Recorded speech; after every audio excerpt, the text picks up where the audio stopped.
Tollywood successful director Anil Ravipudi దర్శకత్వంలో టాలీవుడ్ అగ్ర కథానాయకుడు మెగాస్టార్ చిరంజీవి గారు తన కెరీర్లోనే 157 సినిమాని స్టార్ట్ చేయనున్న విషయం తెలిసిందే. మెగా 157 వర్కింగ్ టైటిల్గా ఈ సినిమా మన ముందుకు రాబోతోంది.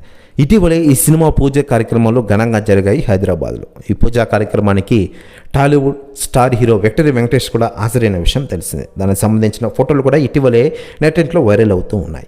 ఇక ఇదిలా ఉండగా చిరంజీవి గారితో అనిల్ రావుపూడి ఈ సినిమా అనౌన్స్ చేసినప్పటి నుంచి ఈ సినిమాపై అంచనాలు పెరిగిపోగా ఇది ఒక పానీయ సినిమాగా మన ముందుకు రాబోతుందట. ఈ సినిమాని కేవలం 90 రోజులు షూటింగ్ కంప్లీట్ చేసి వచ్చే ఏడాది సంక్రాంతికి రిలీజ్ చేయాలని చూస్తున్నారు డైరెక్టర్ అనిల్ రావుపూడి గారు. తాజాగా ఈ సినిమా గురించి డైరెక్టర్ అనిల్ రావుపూడి గారు సంచలన వ్యాఖ్యలు చేశారట. అని మాట్లాడుతూ మెగాస్టార్ చిరంజీవి గారితో ఆయన కెరీర్లో 157 సినిమాకి అవకాశం రావడం నా అదృష్టంగా భావిస్తున్నాను. ఎప్పటి నుంచో చిరంజీవి గారిని డైరెక్ట్ చేయాలని నాకు కలగా ఉండేది. అది త్వరలో నెరవేరబోతోంది. మెగా 157 సినిమా కోసం అదిరిపై కథ సిద్ధం చేశా. ఈ సినిమాలో చిరంజీవి గారి నటన అందరికీ థ్రిల్లింగ్గా ఉంటుంది. థియేటర్లో రచ్చే అంటూ సంచలన వ్యాఖ్యలు చేశారట డైరెక్టర్ అనిల్ రావుపూడి గారు. ప్రతి వ్యాఖ్యలు వైరల్ అవుతున్నాయి టోటల్ తెలుగు ఇండస్ట్రీలో. మరోవైపు మెగాస్టార్ చిరంజీవి గారి లేటెస్ట్ సినిమాల విషయానికి వస్తే ప్రస్తుతం విశ్వంబర సినిమాతో మన ముందుకు రాబోతున్నారు మెగాస్టార్ చిరంజీవి గారు. ఏడాది జూలైలో ఈ సినిమాను రిలీజ్ చేయాలని చూస్తూ ఉన్నారట.